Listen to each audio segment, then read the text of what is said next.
about a week before Christmas, let's pack up the truck and the chainsaw and go out to the backwoods and try to find something. And it was horrid. It was almost embarrassing. Oh my! I wish I had a picture of it. Hey, I would come down with the flu or something, I think. Oh, dude, if we wanted to stay warm, we cut wood every other week during the winter. Wow. We had to. I mean, dang. How many stoves did you have? Did you have fireplace? We had a fireplace. Stoves? Just one fireplace. And seriously, where I grew up, the boys' room was the furthest room away from the fireplace. Yeah, so you froze. I'd pull my covers down. I could see my breath. Yeah.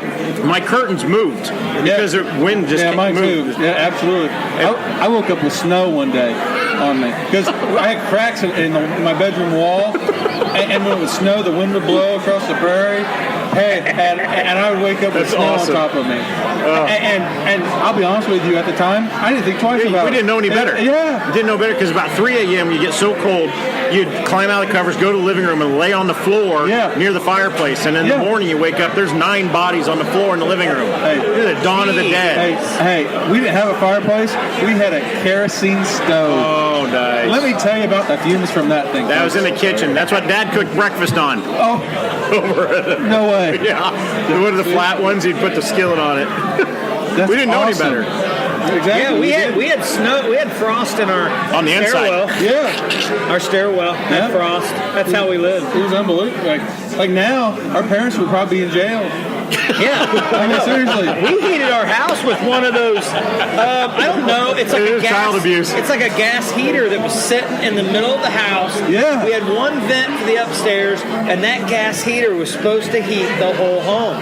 Yeah. We had no furnace. I don't know what you call that, but it was like it's like a 5 foot by 3 foot space heater. I guess, but it was huge. I mean, it was a standard. It was kerosene? Big piece. No, it was a.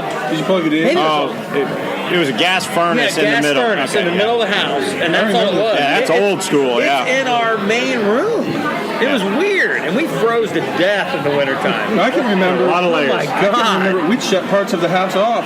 And Yeah. put blankets We had up. blankets up everywhere. Hey! Don't go in there. Hey, and the bathrooms. Yes. Hey, you went quick. Like you Yeah, I know. Yeah. Quick. Yeah. Shrinkage happened. Plastic on the windows. We had to staple those this clean on the windows to keep the house warm. I don't know how we lived. Hey, while we got the barista here, what are some family traditions for holidays? Either when you were growing up or when you were things that you guys do now? When I was growing up, we always got to unwrap one gift on Christmas Eve night when I was a kid. So, you always kind of wanted to unwrap like a toy or something like that. So one year my parents had this present that was mine, and every time I picked it up, they just laughed and laughed and laughed. And so I was like, I'm totally picking that present, on Christmas Eve, and I unwrapped it. And is this family friendly, by the way? All right. You can cuss too. It's fine. All right. Well, it was so I unwrapped the present. It was long underwear.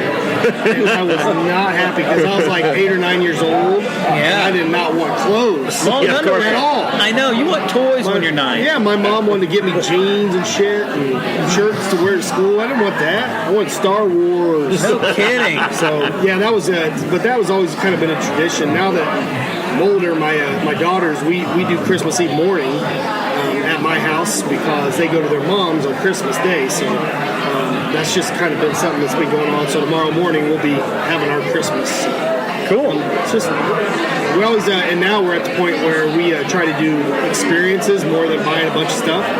So take them on going to Disney next week and going on a cruise, and that's their Christmas present basically. So they'll have a few things unwrapped tomorrow, but for the most part, it's going to be the experience, the memory more than anything. Now that they're 21, 19, so a couple more mimosas and be fine.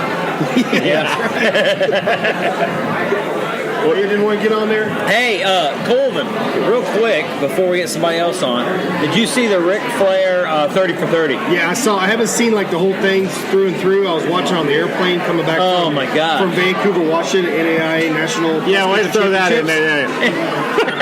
Make sure Aaron Butcher hears that. Yeah. He could be there in a couple of years, but yeah, I watched some of it on the plane, and that dude. I always love Ric Flair. Dude, it was awesome, dude. Did anybody see that? Did you guys see it? I've seen it. Oh, it was awesome. It was Just great. some of his stories he had. From Oh my gosh, he was back nuts. in the day. He used to stand in the top of his fraternity house at University of Minnesota naked to all the sorority girls, thinking he was going to get lucky, and he never really did from that. He got lucky later on. Well, he because did, but- what he say, like 10,000 women Yeah, in he's 20 supposedly- years, and Yeah, how do you do that, The man? timing is I don't bad. know, and then- I think his math is bad. Yeah. he's just Yeah, he throwing a drank. number out there. He drank. He said that he drank probably at least 8 or 9 cocktails a night and a case of beer a day. And I That's don't hard know. to believe. He could probably do that like once a month or something. I don't think Yeah. he could do it about every day. I don't either, and still perform like that. Yeah. But I don't know. I know you're a big wrestling fan. I thought you'd appreciate it. Yeah, I love the old school. I don't really watch anymore, but I like all that old school stuff. So good time. It's good. WCW was the best back in the day. Yes, I love WCW. Four Horsemen, and then Yeah, it was like WOP Atlanta Man. at the Omni. Yeah, in the Atlanta. Omni. And you can watch, Did you watch Glow yet? yeah, I've watched Glow. I've I thought watched it was fun. the documentary they had. Yeah, you did. And I then I saw it watched too. the actual series, the new one they had out. I saw both. Gorgeous ladies of wrestling. Yeah. Glow. We used to Gorgeous watch ladies. that like on I Saturday remember nights. watching it when I was a kid. Saturday mornings. Yeah. Yeah, well then they would do every once a month. WWF would do a Saturday night main event. Yeah. and then Glow would come on after that. Yeah. Yeah. a lot of times. So that was I look forward to that once a month. Watch that. So, good times. You guys know anything about Andre the Giant? I love Andre the Giant. Now that man was a beer drinker. I think one of his records was like 128 beers in one setting. Oh my. He was in a bar somewhere, I don't remember the details, got into it with a couple guys. So they go outside, these guys try to get into a Cadillac. He killed the freaking Cadillac over. Yeah, some of his beer drinking stories. Was he 7'4", or how tall was he? Yeah, I think he was in excess of 7 foot, and he was like well over 6 foot when he was like 13 years old, across the 6 or so, and it'd be like, everybody in his class with his belt buckle. Now, is Andre the Giant, did he pass away? Yes. Yeah. Now, he was in that movie. Princess Bride. Yes, he was in Princess Bride. He was awesome in that. That's a great. Princess Bride and Andre the Giant in it? Oh, that's a great movie. I'm telling you, to Great see movie. Andre the Giant in that movie, AJ, it made the movie. To me. But I don't know. You need to see it. Can't believe you're this age and you haven't seen such a classic. He used to show it in school when he taught. Hey, Ice Step Week. Real quick, I try to stay away from, and I'm pretty old now, I try to stay away from movies that have the word princess in it.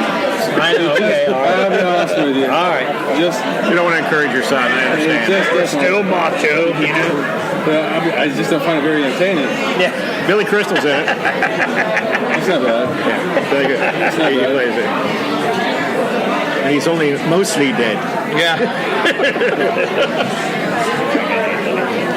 Did you get your man online? Or, I've got a guy I can call. Yeah, I can talk to good. him about his.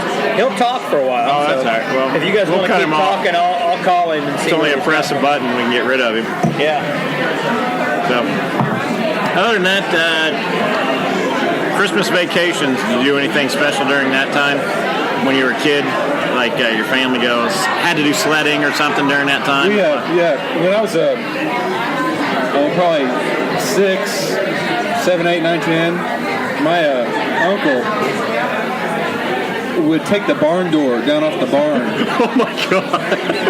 What are the roller ones you take off it? The wooden ones. Yeah. the wooden ones.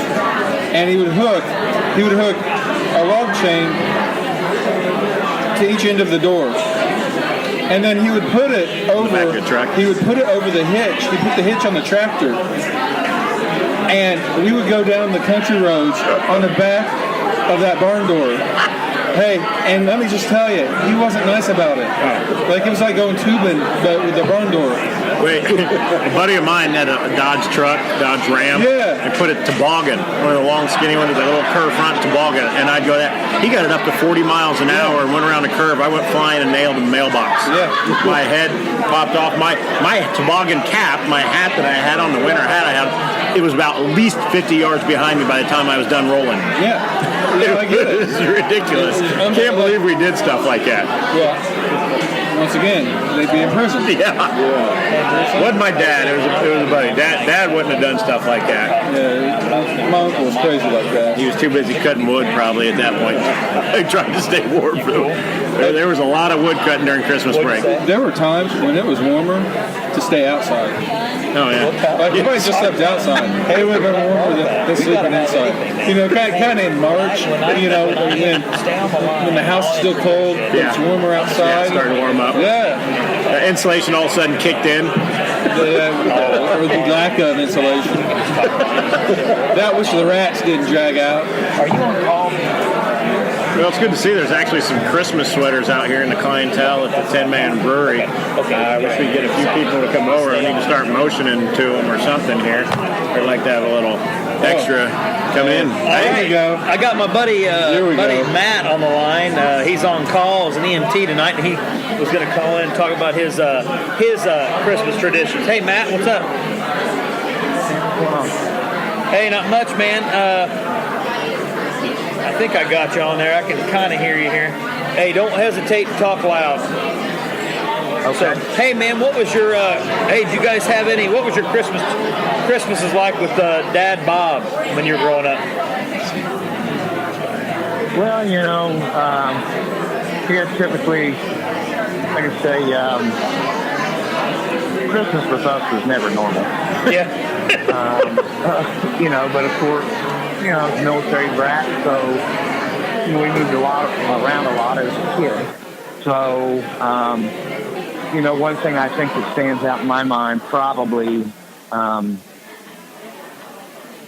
when I was a child was every Christmas, you know, we had to come back to Indiana. Whether, you know, we lived in South Carolina or we lived in Florida or we lived in Virginia, you know, wherever my dad was duty stationed at, involved us traveling. So, you know, just a lot of trips that I remember as a child, traveling in wintry conditions, you know, stuff like that. The old man, Bob, you know, my grandfather, he, believe it or not, he really was never a holiday person. So, you know, Mr. just Gruntled, he just never really ever got into any holiday. He was probably, you know, a modern day version of the Grinch. Well, I know one thing. When I'd come over and sit in your grandma and grandpa's living room, and any Toyota or Honda commercial came on, the TV got muted immediately. So that's all I know about your grandpa. Yeah. That's what I remember about him. Yeah.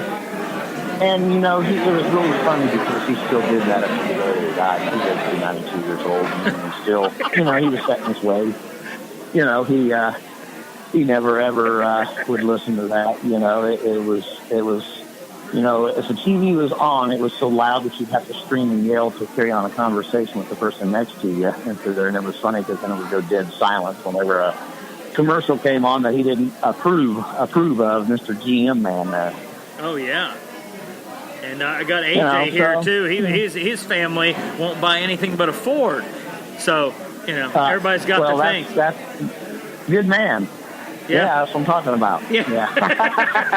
So right now my grandfather's spinning over his grave at Christmas time, flipping me the finger, right? Yeah, probably. So your Christmas holidays were, you know, not always the best, but traveling a lot, I guess. But yeah, you know, they were real short and sweet, as you want to put it. You know, as a kid, because you know we were on limited time, and you know, and you know, you had to figure, you know, travel time and travel expense and everything into that as a kid. But, you know, I mean, you know, my grandparents were the ones that always made sure that Christmas happened. Yeah. You know, and I think a lot of families, unfortunately, you know, were like mine probably, you know, grandparents of that generation, they kept families whole and united as one, and they made sure that everybody was over there at that time. Everybody's going to eat, and everybody's going to exchange gifts and everything, you know. And nowadays, I think a lot of that tradition probably has died off. And, you know, you just kind of, I guess, make the best of it, you know, and then